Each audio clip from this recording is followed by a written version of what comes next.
American farmers have long struggled with high costs and low prices for their crops. But this year, amid trade wars and tariffs, there is even greater uncertainty in the fields. I hear it's affecting your health. Yes. 4 blood pressure pills a day, 3 different medicines. 2 years ago, none. What do you think about when you go to bed at night? What's going to be left in a year? Am I the one that broke what started in the late 1800s? So this is your lab? Yes. Tonight, inside the labs where scientists are conducting life-saving research they worry will become collateral damage in a political war between the White House and the nation's elite universities, including Harvard. The attack on universities is a tragic blunder. For all the foibles of universities, and there are many, universities' research makes life better, massively so. Why would you want to cripple it? Here she is taking a flamethrower to her own book. Margaret Atwood was firing back at would-be book burners. Her books have been banned for content deemed overly sexual, morally corrupt, anti-Christian. The government put out an edict to all school boards saying that they couldn't have any books in the library that had either direct or indirect sex. What is indirect sex? I'm Leslie Stahl. I'm Scott Pelley. I'm Bill Whitaker. I'm Anderson Cooper. I'm Sharon Alfonsi. I'm John Wertheim. I'm Cecilia Vega. Those stories, and in the last minute, what viewers thought about our interview with President Trump tonight on 60 Minutes.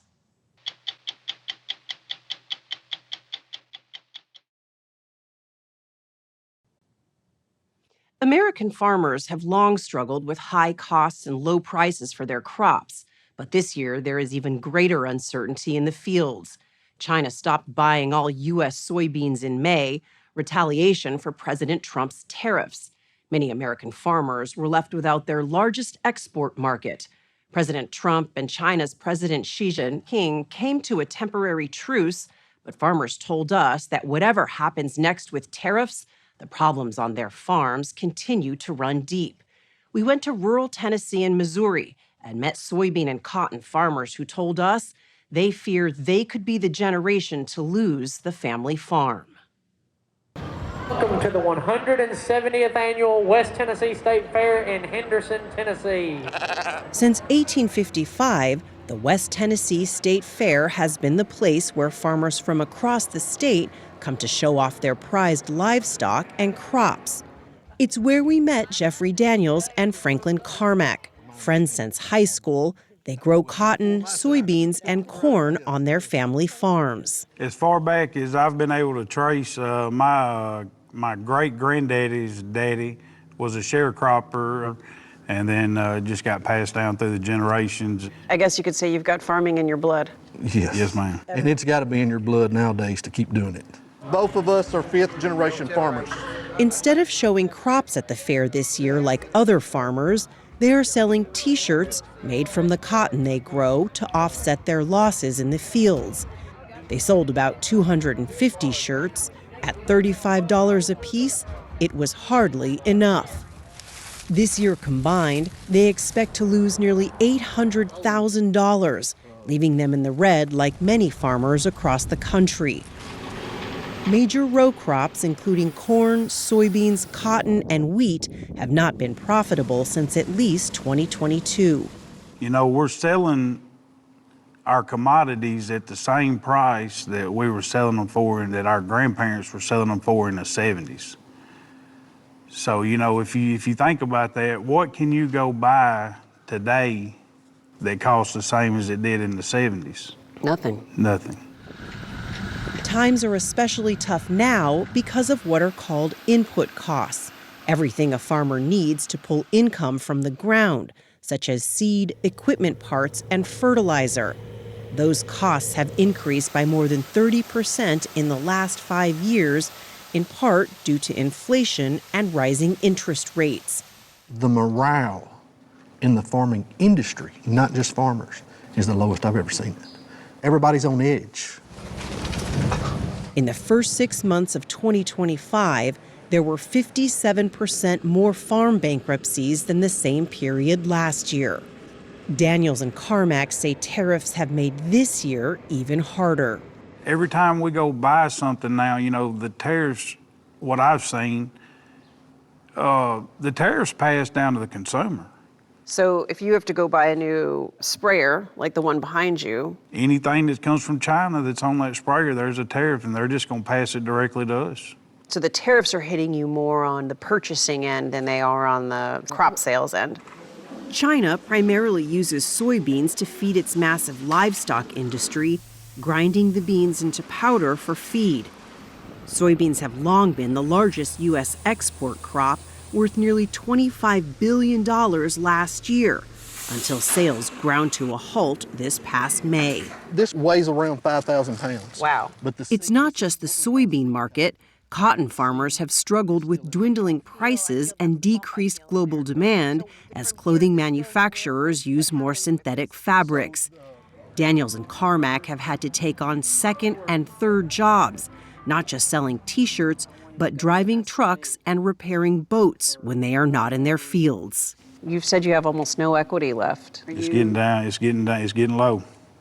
You think you can make it another year? I don't know. Do you just keep going, rolling the dice, hoping things will turn? It's not looking good.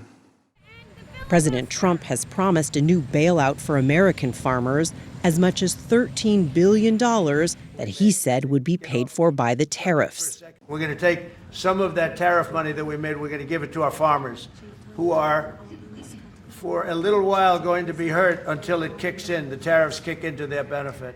Like most farmers we spoke to, Daniels and Carmack say they'd rather work their fields than rely on taxpayer money. It will help pay some bills, but that's not fixing the problem. It's a Band-Aid when we need stitches. Can you wait? Can you wait this out? Farm families can't wait. I hear it's affecting your health. Yes. 4 blood pressure pills a day, 3 different medicines. 2 years ago, none. What do you think about when you go to bed at night? What's going to be left in a year, 2 years?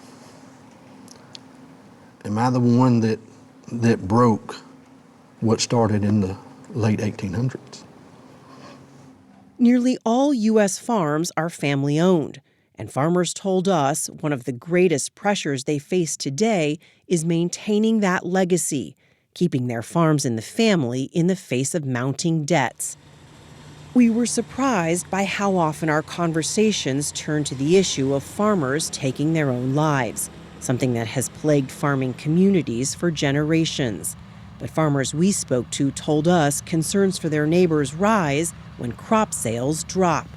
This is really odd for me. This video went viral in the agriculture community last year. Soybean farmer Alex Kerr showed a grim reality in Illinois, where he also sells used farm equipment. There are 3 tractors up here that I bought on auction.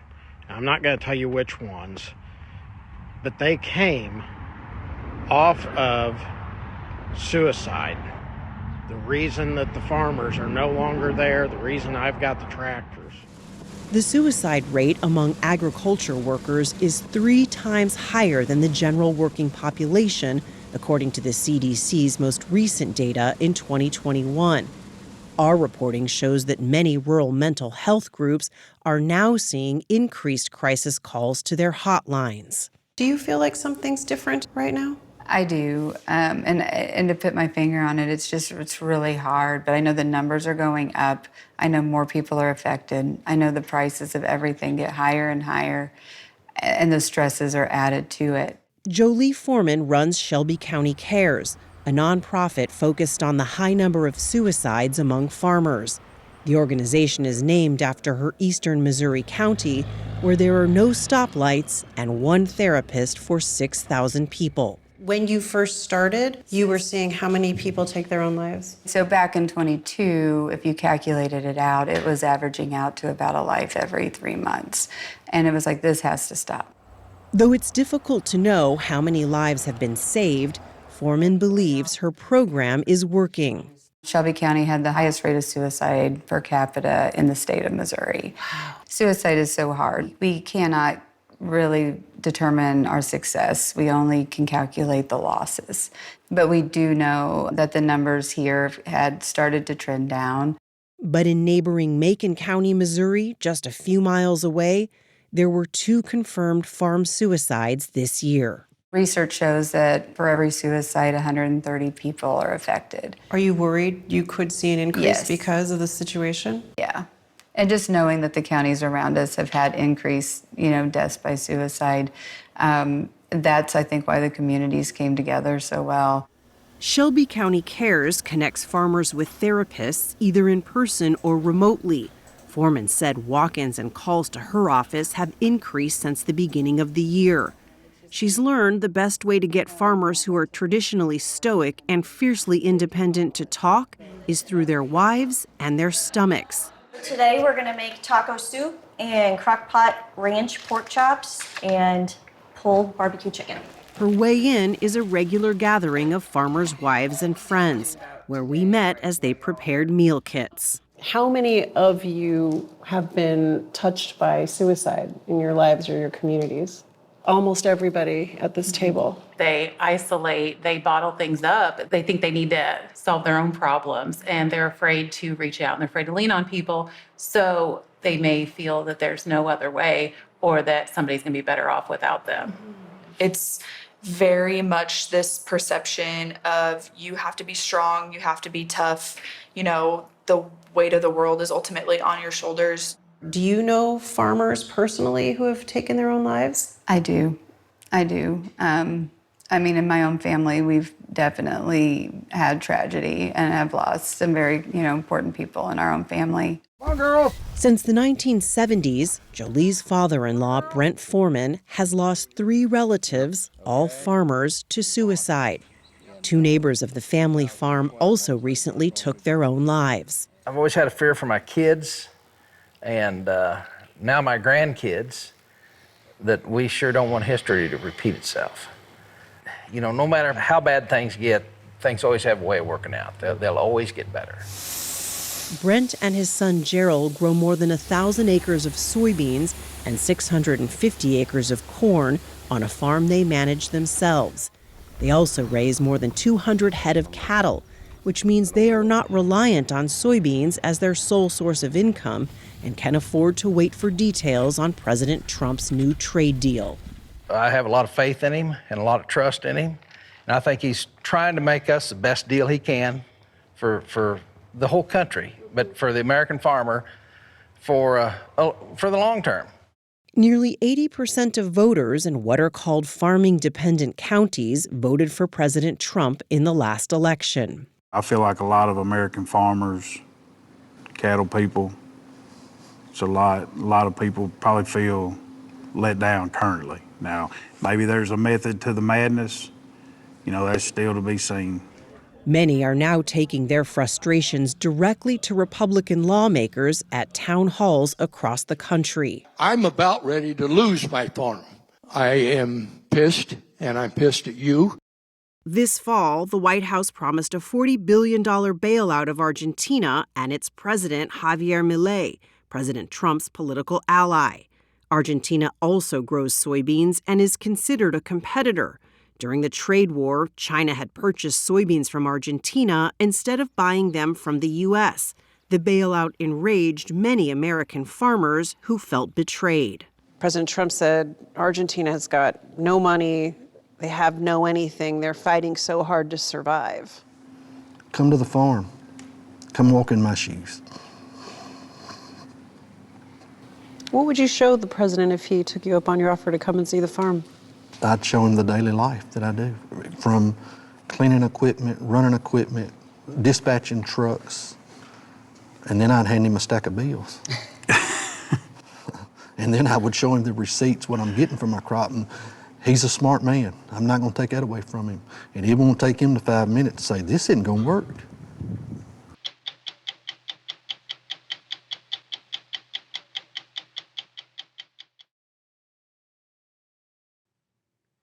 For generations, federal research funding to universities has fueled breakthroughs in medicine, technology, and national defense.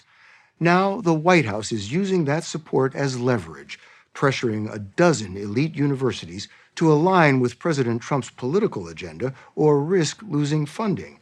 The government has used the power of the purse before to shape higher education, but President Trump's effort is unprecedented in scale. He's accused universities of anti-Semitism and liberal bias, demanding they do more to safeguard conservative voices. Some universities have cut deals to protect their funding, but Harvard, the nation's oldest university and the president's most prominent target, has refused, citing academic freedom.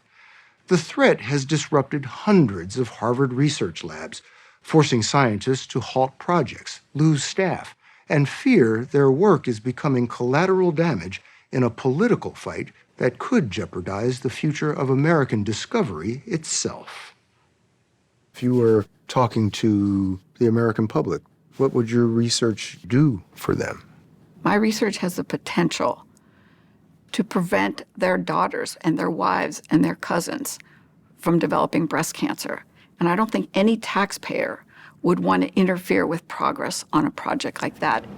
Joan Brugge is director of the Ludwig Cancer Center at Harvard Medical School. For 50 years, she has applied for and won competitive federal grants that helped uncover how tumors form and resist treatment, and discovered innovative therapies. Did I send you that note about When her $1 million annual funding was canceled last spring, she was leading a team that had identified the earliest precursors of breast cancer.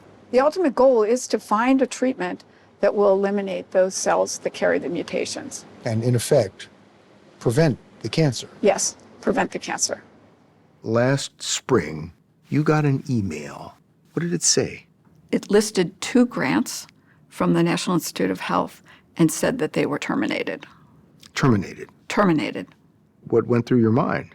It was just like a gut punch. My knees buckled, and I had to sit down because I just never imagined that research focused on a disease like cancer would be canceled for a reason that was unrelated to the quality of the research or the progress of the research. But this was across the board for issues relating to diversity and anti-Semitism at Harvard.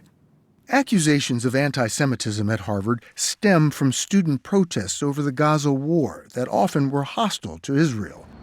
Harvard tightened rules around protest and commissioned reports on anti-Semitism and Islamophobia. A survey on campus found that 40% of Jewish staff, faculty, and students who responded said they felt discriminated against because of their views. 71% of Muslim respondents said the same. President Trump has focused on anti-Semitism at Harvard. I think Harvard's a disgrace. I think what they did was a disgrace. They're obviously anti-Semitic. The president broadened his criticism and called for dismantling DEI and for audits on hiring, admissions, and academic programs. When Harvard refused federal oversight, the Trump administration froze more than $2 billion in grants, mostly for scientific and medical research.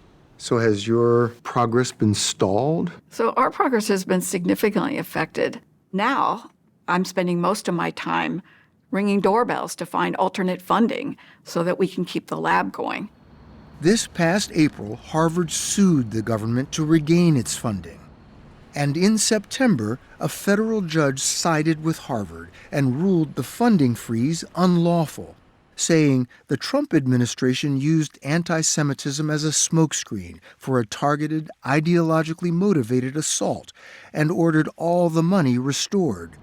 The funds have started to flow again, at least for now, but researchers say much damage has been done. And the Trump administration has vowed to appeal the judge's ruling and block Harvard from receiving future grants. There's now this existential threat that this could happen again. What does that mean for science, that uncertainty? It will eventually draw people away from the United States to carry out research where that kind of threat and that kind of insecurity doesn't exist. You're this whole building? Bioengineer Don Ingber is founding director of the Wyss Institute at Harvard. Like the university's medical and public health schools, it is not on Harvard's main campus in Cambridge where protests erupted. It's in Boston, 3 miles away across the Charles River. Did things get out of control at all these universities? Yes, I think they did. Have universities, including Harvard, made amends and made things better? The answer is yes. The Trump administration has accused Harvard of discrimination and says the federal government doesn't have to give money to the university. What do you say to that? The money that's given to the university for scientific research and medical research is not just given. We have to compete for it. And we are doing a service for the United States because they've identified needs that need to be met. This is your lab? Yes, this is where we do the organ chip cultures. Ingber relies largely on federal funding for his work identifying new therapies using what he calls organs on chips. This breakthrough technology, tiny tissue-lined devices, can replace animal testing. So what does that allow you to do? We can study how the body normally works. We study response to drugs, response to toxins, drug delivery systems. Federal grants have made up almost half the university's research funding. Ingber and other scientists told us government support of university research, now under threat, is what has powered America's scientific supremacy in the world. We are truly putting the brakes on scientific innovation in this country at a time where our ostensible adversary, China, is just going faster and faster and faster. You have said that we are handing our future to China. On a silver platter, absolutely. If we can't be the leader, we're going to be the follower. Harvard and the federal government have been in settlement talks for months. And in a statement, the Department of Education told us the Trump administration is actively working toward a deal with Harvard that holds them accountable for egregious civil rights violations and discrimination on campus, while restoring generous taxpayer dollar support to the institution. Harvard, in turn, says it's working to improve existing programs promoting ideological diversity. Harvard has not done enough to ensure a wide range of opinions being represented on campus. Harvard psychology professor Steven Pinker has been a member of the faculty for 22 years and has been outspoken about what he says is liberal bias on campus. In your estimation, where has Harvard gone wrong? I think there have been too many incidents in which someone has expressed a controversial opinion and has been shamed or canceled. He points to biology lecturer Carol Hooven, who says she felt ostracized on campus after her remarks on Fox News in 2021 sparked controversy. And the facts are that there are, in fact, two sexes. There are male and female. She has said the criticism and pushback on campus drove her to resign. President Trump has described Harvard as a liberal mess, that it has been hiring almost all woke, radical left idiots and bird brains. Yes. The language is a bit harsh, but does he have a point here? Not there, no. I do not agree with that. You know, I think there's a grain of truth in that. What's the grain of truth? I think there should be more voices on the right at Harvard. I don't want Donald Trump to decide who those people are going to be or how many we should have. You do have the president, and you have lots of supporters of the president who say, we don't like what they're doing there at Harvard. So why should my tax dollars go to support its research? Do you want Alzheimer's to be cured? Do you want to have cancer treatments for kids? Do you want treatments for people with paralysis? Consider Harvard chemist and molecular biologist David Liu, a winner of this year's Breakthrough Prize, often called the Oscars of Science. To inject into mice? He says the instability of federal funding is making it difficult for him to retain and attract researchers. The funding is restored. Does that fix the problem? Science research, at the cutting edge especially, is a slow-moving process. When you disrupt that process, it can take years you have to hire those people back, you have to generate those samples, many of which are perishable. EVR-QRs. David Liu and his team invented gene editing tools that can correct and rewrite defective genes. Here's a small segment of the human genome. You have 6 billion of these letters. This sequence causes brain disease. It's caused by these 4 extra letters. So a prime editor finds that sequence and then replaces it. And you get to type in the sequence that you want to replace it with. Just fix it. Fix it at the root cause. Gene editing technologies invented in David Liu's labs at Harvard and here at the nonprofit Broad Institute could one day help hundreds of millions worldwide with genetic diseases like sickle cell and muscular dystrophy. This is a tube of the DNA instructions that finds a DNA sequence of our choosing. Just that unassuming, clear liquid. That's right. We can fix the mutation, fix the disease, and hopefully never have to treat the patient again. It was this tiny little syringe. And it was just one injection of this little vial. Just one injection of this tiny little vial. And that was it. Alyssa Tapley, who lives outside London, was diagnosed with a rare form of leukemia. She endured a year of failed treatments, chemotherapy, a bone marrow transplant, and her doctors ran out of options. I was 13 when I was told that I was going to die. And they're talking about end-of-life care? Yeah. And I said, please don't give up on me because I haven't done anything with my life. I'm just going to be this kid who died because of cancer. Her doctor read about Professor Liu's novel gene editing research and thought it might, just might, help Alyssa. Ready for yourself? She became the first human to try the experimental treatment made possible by U.S. federal funding. I knew if I did it, even if it didn't end up working, it would end up making a difference to somebody else's life. Definitely. Now 16, she vividly remembers the day her doctor told her the experimental treatment had worked. After thinking for so long that this was it and, there was nothing left and I would never be able to grow up, I finally had this future again that no one could take away from me. Cancer-free. Yep. All from that little vial. It's astounding what research can do and what people can do with the resources that they're given. Research works. If you want to freeze society where it is, then cripple the research enterprise. Is that whole idea being lost in the harsh rhetoric by the administration? The attack on universities is a tragic blunder. For all the foibles of universities, and there are many, and I've pointed them out, universities' research makes life better, massively so. Why would you want to cripple it? It's something that the United States does really, really well.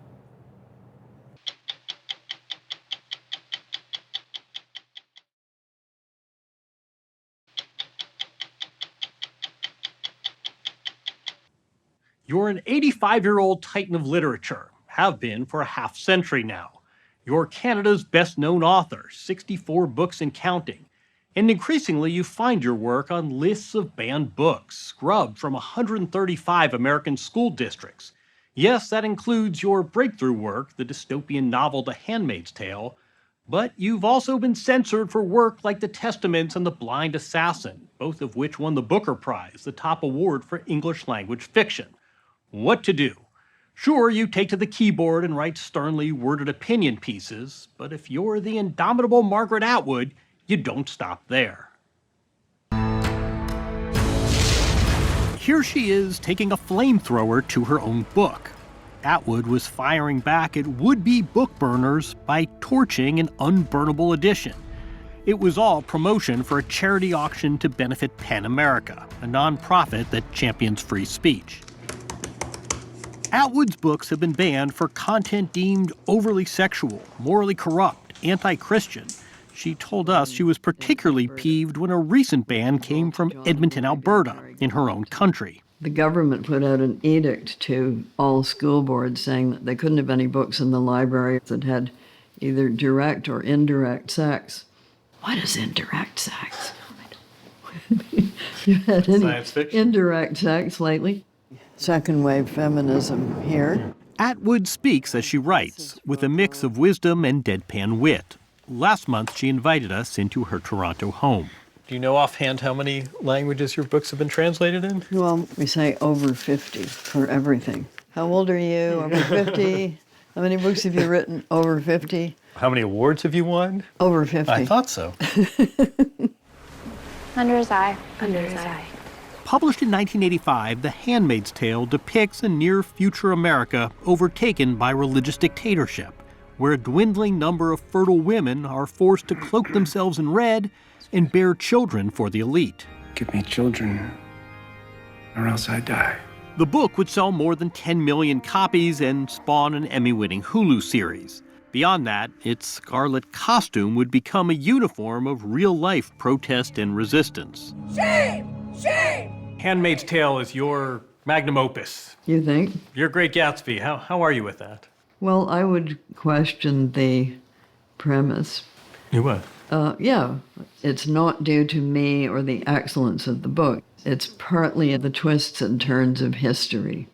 With the ongoing rollback of reproductive rights and the eventual overturning of Roe v. Wade in 2022, The Handmaid's Tale began, for many readers, to feel eerily prescient. Had it been so that none of this ever got enacted, then it would probably be sitting on a shelf somewhere and people would be saying, oh, jolly good yarn, but it didn't happen. Or didn't it? In 2003's Oryx and Crake, for instance, Atwood wrote of environmental collapse and a global pandemic. Pick a catastrophe, any catastrophe. Before the real world did its thing, she warned about it in her fiction.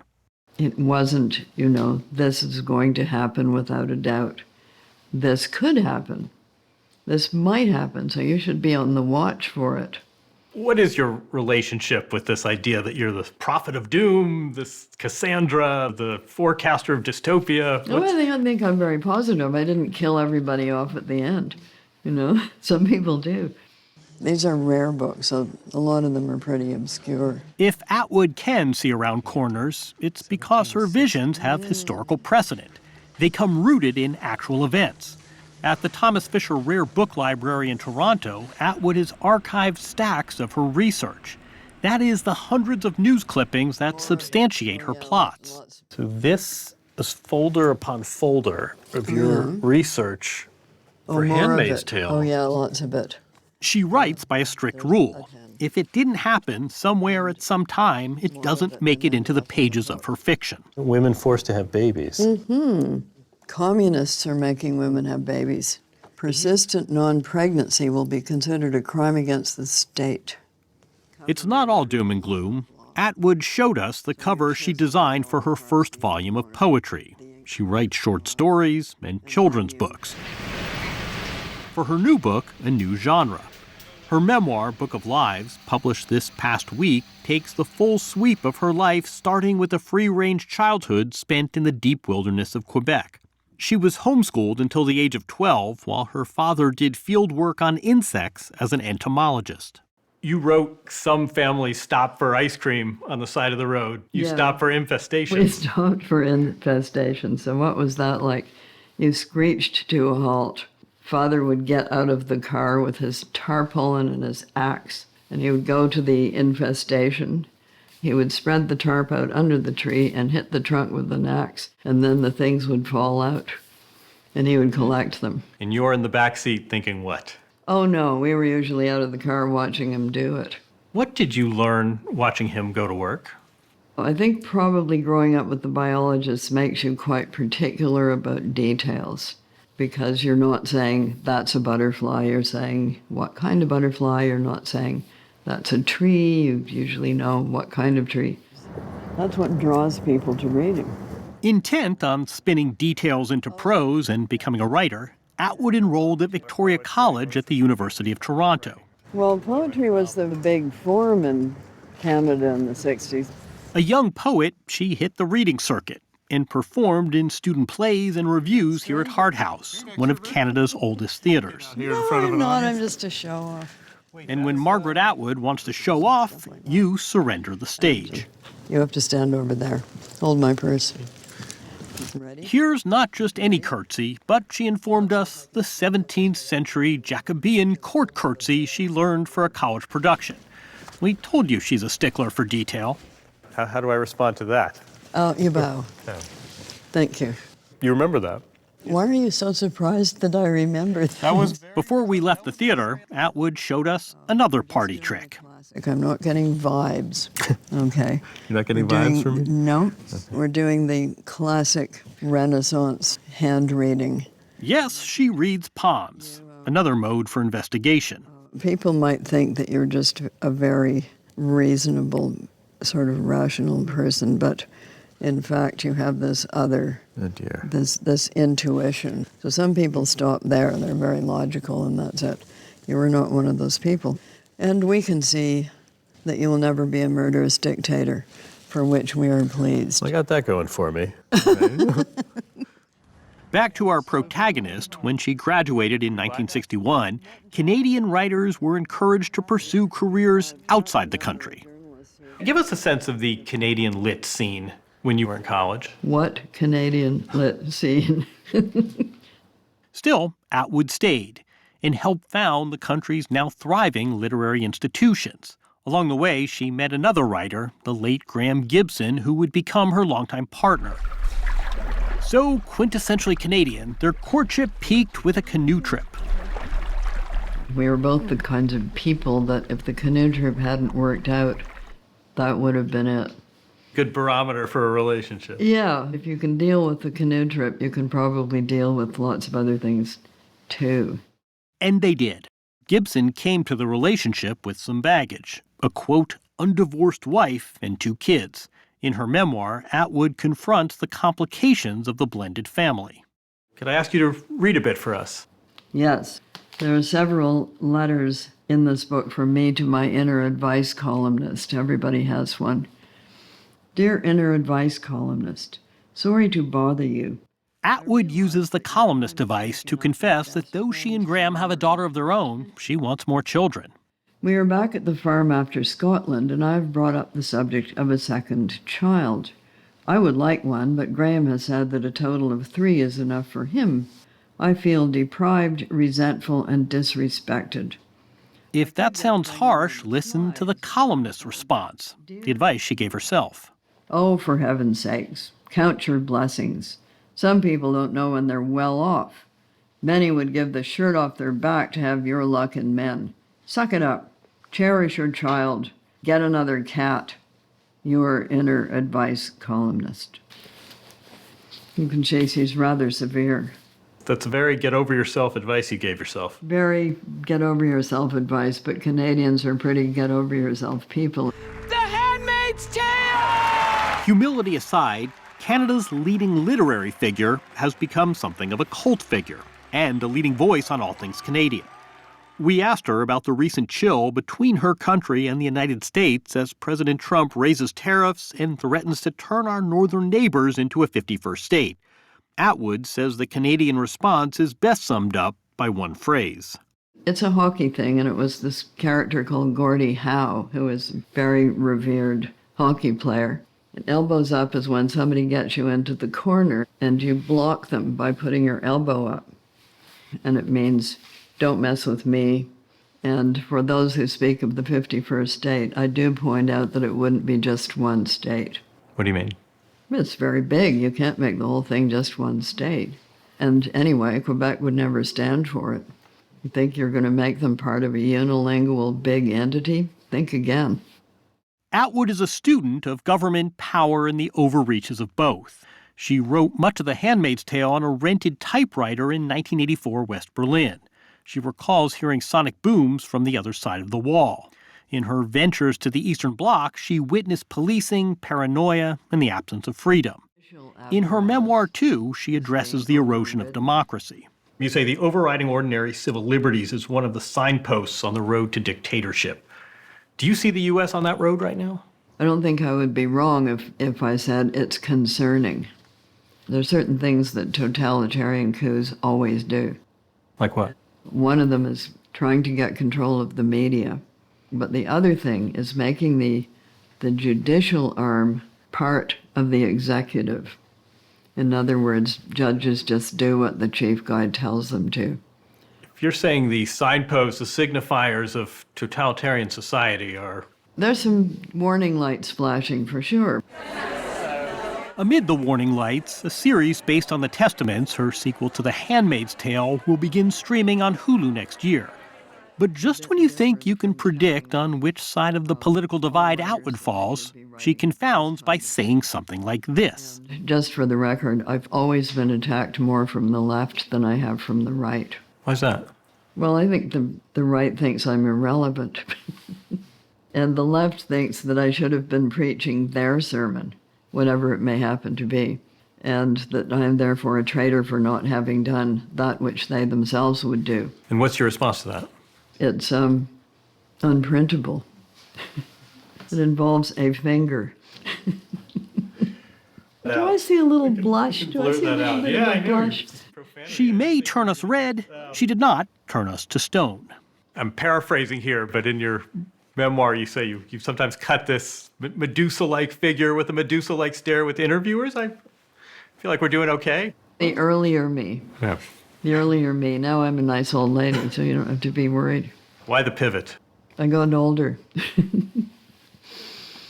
I became a blonde. This was my way of saying I enjoyed this conversation. Oh, is that your way of saying it? So why aren't you a scary old witch? Is that your way of saying it?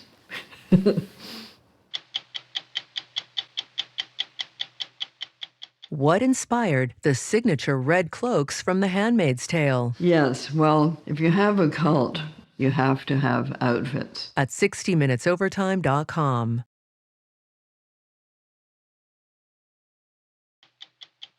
The last minute of 60 Minutes is sponsored by United Healthcare. Coverage you can count on for your whole life ahead.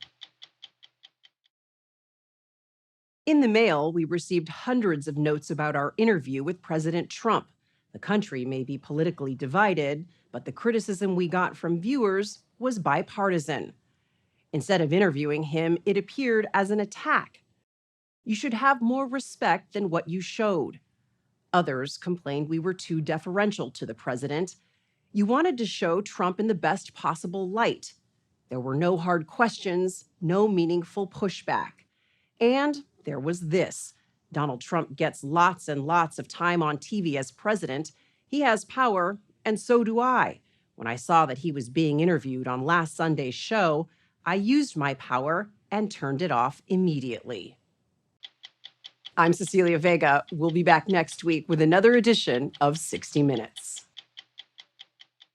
Go to the ends of the earth. We'll hit the heights. Reach for the stars. Star power. I like it. Experience thought-provoking. Something that's undeniable. Ta-da! And truly original reporting. I'm in on this. There's always something new under the sun on CBS Sunday morning.